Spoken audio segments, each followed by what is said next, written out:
हरे कृष्णा। सबको आवाज़ आ रही है? और आगे आ जाइए। तो भगवान चैतन्य को कहा जाता है नमो महावदान्याय, महावदान्य। तो दूसरे अवतारों में भगवान क्या करते हैं? दुष्कृतियों का विनाश करते हैं। लेकिन इस अवतार में भगवान जो है उन दुष्कृतियों का विनाश नहीं करते, बल्कि उनकी दुष्कृतों का विनाश करते हैं, उनके आसुरी भाव का विनाश करते हैं। तो प्रत्येक अवतार में भगवान जो है असुरों का विनाश करते हैं, लेकिन इस अवतार में भगवान जो है असुरों का विनाश नहीं करते, बल्कि उनकी आसुरी भाव का विनाश करते हैं और उनको जो है शुद्ध करते हैं। तो भगवान चैतन्य की जो है ये विशेष महिमा है। तो एक कथा आती है इसमें दो चोरों की। तो दो चोर जो है जब बालक को देखते हैं, छोटा सा बालक है और ये जो है बहुत आभूषण धारण किए, तो वो सोचते हैं कि अगर इस बालक को हम चुरा लें तो हमारा जो है जीवन भर का फिर काम हो जाएगा, हमारा सब काम बंद हो जाएगा, जीवन भर हमारा निर्वाह होगा। इस बालक के शरीर में इतने गहने हैं, इतने आभूषण हैं। देखिए भगवान चैतन्य इतने दयालु हैं कि उनकी भावना का भी आदर करते हैं, ऐसे चोरों की भावना का भी आदर करते हैं। तो भगवान ने इन चोरों को भी जो है कोई दंड नहीं दिया, बल्कि इनको भी अपनी सेवा का अवसर दिया। तो ये बालक जो है, ये जो दो चोर थे, तो बालक को रिझाते हैं और बालक को रिझाने के लिए जो है कुछ खिलाते हैं, अरे बेटा तू कहाँ था, हम तो तुम्ही को ढूंढ रहे थे, है ना। और मिठाई खिलाते हैं तो बालक मिठाई खाता है। देखो भगवान जो है तो ये नहीं देखते हैं कि उनकी भावना कैसी है। तो उनकी भावना तो ऐसी थी कि भाई इस बालक के हम सब चुरा लें, आभूषण चुरा लें, लेकिन भगवान उनकी सेवा को स्वीकार करते हैं। तो बड़े जो है वो प्रेम दिखाते हैं और बालक को जो है कुछ खिलाते हैं और बालक जो है खा लेता है। उनका कितना बड़ा सौभाग्य, किसी के हाथ का भगवान जो है खाएं, कितना बड़ा सौभाग्य, उनको सौभाग्य प्रदान करते हैं। और वो जो है दोनों चोर कहते हैं कि बेटा अब चलो हम लोग घर चलते हैं। तो बालक कहता हाँ हाँ चलो घर चलते हैं। और बालक को जो है वो उठा लेते हैं गोद में और जो है अपने स्थान की तरफ ले जाते हैं। एकांत स्थान में ले जाएंगे और बालक के सब आभूषण हैं चुरा ले जाएंगे। एकांत स्थान की ओर ले जा रहे हैं, है ना। और गोद में लिया है बालक को, तो इतनी भीड़ में इतने लोग आ रहे हैं जा रहे हैं, कौन किसको जानता है। तो धीरे धीरे बोलते जाते हैं भाई जिसका बालक हो ले जाए। क्या अगर कोई मतलब कहेगा कि भाई ये तुम कैसे हमारे बच्चे को लेके जा रहे हो, अब पता नहीं किसका बच्चा है, और कोई कहे तुमने हमारे बच्चे को कैसे तुम लिया, तो बोलते जा रहे हैं, धीरे धीरे बोलते जा रहे हैं किसी का बच्चा हो तो ले जाए, किसी का बच्चा हो तो ले जाए, कि कम से कम कोई नहीं सुनता है तो उनको जो है फिर जवाब तो मिल जाएगा, भाई हम तो बोल ही रहे हैं कि किसी का बच्चा हो तो ले जाए। इस प्रकार से जो है उनको कंधे में चढ़ा करके और ले जा रहे हैं, अपने स्थान में ले जा रहे हैं। और यहाँ जो घर था, जगन्नाथ मिश्र का घर था, वो तो जो है अब जो है बड़े परेशान हो गए, बहुत चिंतित हो गए कि निमाई कहाँ गया, निमाई कहाँ गया।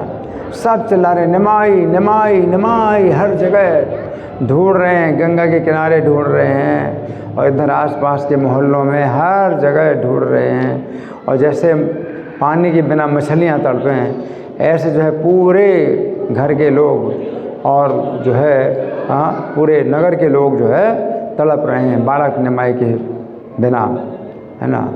और उस समय क्या है कि भगवान बालक के रूप में जो है अंतर्यामी हैं, तो वो जानते हैं कि उनके घर के लोग जो है बहुत जो है तड़प रहे हैं। और इन चोरों को भी जो है भगवान सेवा का अवसर दे रहे हैं, तो सेवा ले रहे हैं उन चोरों से। तो चोर जो है अपने कंधे में बिठा करके ले जा रहे हैं, तो भगवान जो है इसका भी आनंद ले रहे हैं, भगवान आनंद ले रहे हैं। और फिर उनकी मति इस प्रकार से उन्होंने बदली कि भी जो चोर हैं आप तो बालक के घर को ही अपना घर समझ करके वहीं आ गए। कहाँ पर आ गए? जहाँ पर निमाई का घर था। और ये सोच रहे हैं, उनके दिमाग में ये था कि हमारे घर आ गए, हमारा घर आ गया। और बड़े जो है विश्वास के साथ और बड़े जो है मतलब निश्चिंत होकर के कहते हैं कि बेटा घर आ गया, अब तो उतर जा, घर आ गया। और उनको पता नहीं था कि ये बच्चे का ही घर है, और वो सोच रहे हमारा घर है। और इस प्रकार से जो है बालक को जब उतारा, तो बालक जो है जैसे ही उतारा वैसे दौड़ करके जगन्नाथ मिश्र की गोद में बैठ गया। अब जगन्नाथ मिश्र के तो जान में जान आई गई, कहाँ से आ गया हमारा निमाई। तो बहुत चिंता कर रहे थे और गोविंद का स्मरण कर रहे थे। तो बालक जो है उनकी गोद में बैठ गया। तो सब लोग जो है, निमाई तू कहाँ चला गया था, तू कहाँ चला गया, सब लोग घेर लिया। तब इन चोरों को जो है समझ में आया कि अरे हम कहाँ पर आ गए, ये तो हमारा घर नहीं है। और उनको जो है मौका मिला, भागने का मौका मिला कि कोई उनको देख नहीं रहा था। तो बड़ी तेज़ी से भागे अपनी जान बचा करके। और फिर जो है सब लोगों ने सोचा कि कौन लेके आया इस बालक को, कौन लेके आया इस बालक को। तो किसी ने कहा अरे दो जो है व्यक्ति थे जो इस बालक को गोद में लेकर के आए और यहाँ पर उतारा। तो दो सज्जन थे। ये सज्जन भी हैं, दो सज्जन थे जो कि इस बालक को जो है लेके आए और गोद से उतारा हैं, और जो है चले भी गए। तो कितना इनका गुण है कि अपना परिचय भी नहीं दिया। अब देखो वो तो चोर थे वो तो चोर थे, है ना। और उनको तो भागने का मौका मिल गया कि भाई कोई उनसे मतलब पूछताछ करता तो जो है पकड़े जाते। तो ऐसे भाग गए।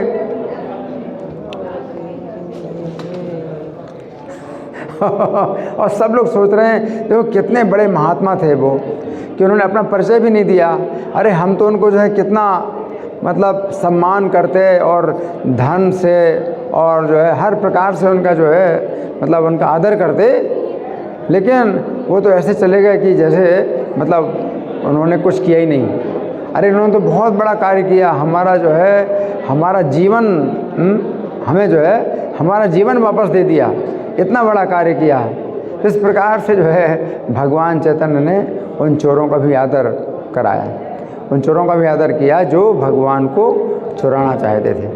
तो भगवान चैतन्य जो है मतलब इस अवतार में इतने उदार हैं, इतने उदार हैं कि कोई जो है इस भावना से भी जो है वो दिखाता है और प्रेम दिखाता है।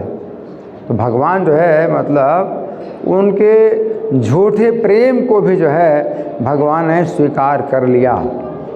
तो ये नहीं तो अन्यथा क्या होता है, भगवान जो है मतलब ऐसे किसी का प्रेम स्वीकार नहीं करते। भावग्राही जनार्दना, आप दिखावा कर रहे हैं, मान लो भगवान की पूजा कर रहे हैं, है ना, लेकिन दिल के अंदर यही है कि मुझे पैसा मिले, मैं पैसा चुरा करके भाग जाऊं, तो वो जो है मंदिर की पूजा में जो है वो पूजा नहीं मानी जाएगी, भगवान नहीं मानेंगे पूजा। फिर भगवान अंदर की भावना को जानते हैं। कोई व्यक्ति मंदिर में पूजा कर रहा है, ये सोच रहा है कि मैं पूजा कर रहा हूँ लेकिन फिर जो है पैसा चोरी करके भाग जाऊँगा, तो भगवान पहले से जानते हैं ये मेरी पूजा नहीं कर रहा।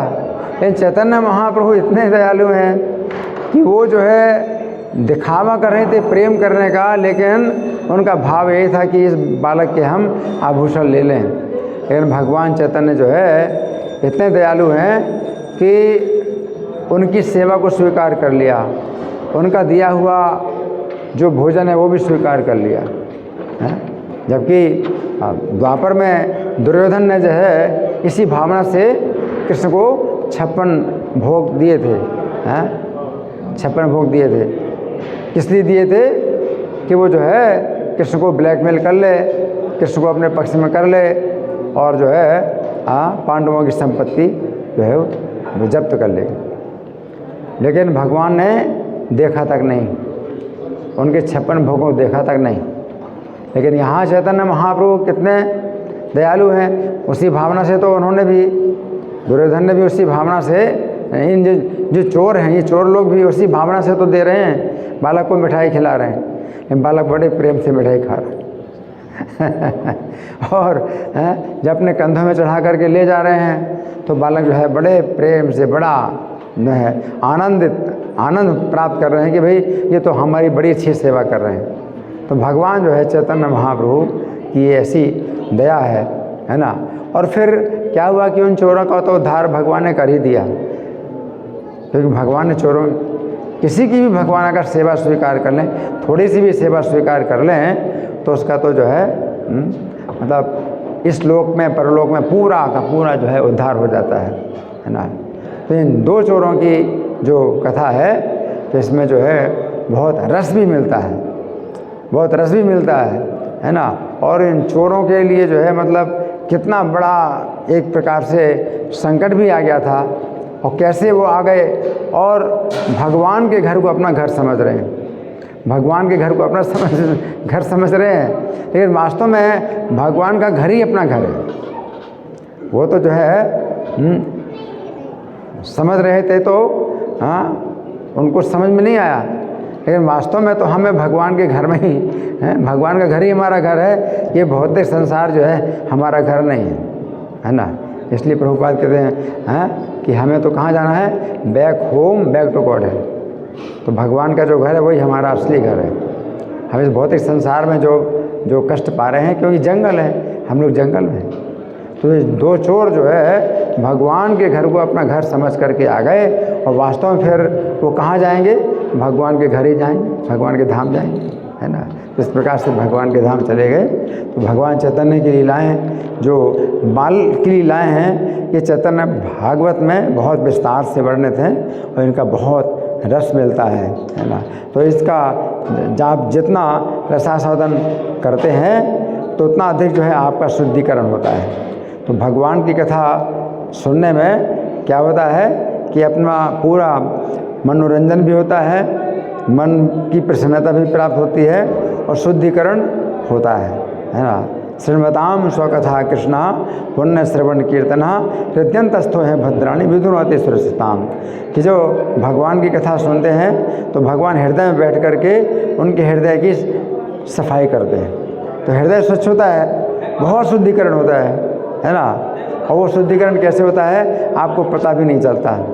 आप कथा सुनने में लगे हैं और आपके हृदय में भगवान आपके हृदय की धुलाई करने में लगे हैं, तो धुलाई शुरू हो जाती है आपके अंदर की। वैसे आप अपने हृदय की धुलाई नहीं कर सकते, हृदय को आप धो नहीं सकते, बाकी अपने शरीर को धो सकते हैं, हृदय को नहीं धो सकते हैं। लेकिन भगवान की कथा सुनते हैं तो भगवान आपके हृदय को धोते हैं, मतलब हृदय स्वच्छ हो जाता है। जितना धूल मिट्टी सब दूर हो जाती है तो हृदय में भगवान का दर्शन होने लगता है।